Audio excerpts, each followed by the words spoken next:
30. They all raised their heads, listening. Shh! There it is again. But the voice was too far away for them to hear what it was saying. It's a cloud, man, Miss Spider cried. I just know it's a cloud, man. They're after us again. It came from above, the earthworm said, and automatically everyone looked upward. Everybody except the centipede, who couldn't move. Ouch, they said. Help! Mercy! We're going to catch it this time. For what they now saw, swirling and twisting directly over their heads, was an immense black cloud, a terrible, dangerous, thundery-looking thing that began to rumble and roar even as they were staring at it. And then, from high up on top of the cloud, the faraway voice came down to them again, this time very loud and clear. On with the faucets! It shouted. On with the faucets! On with the faucets!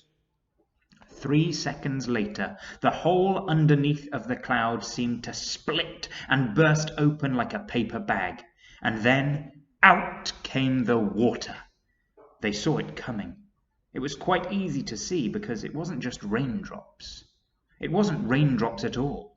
It was a great solid mass of water that might have been a lake or a whole ocean dropping out of the sky on top of them, and down it came, down and down and down, crashing first onto the seagulls and then onto the peach itself, while the poor travellers shrieked with fear and groped around frantically for something to catch hold of. The peach stem, the silk strings, anything they could find. And all the time the water came pouring and roaring down upon them, bouncing and smashing and sloshing and slashing and swashing and swirling and surging and whirling and gurgling and gushing and rushing and rushing. And it was like being pinned down underneath the biggest waterfall in the world and not being able to get out. They couldn't speak. They couldn't see. They couldn't breathe. And James Henry Trotter, holding on madly to one of the silk strings above the peach stem, told himself that this must surely be the end of everything at last. But then, just as suddenly as it had started, the deluge stopped. They were out of it, and it was all over.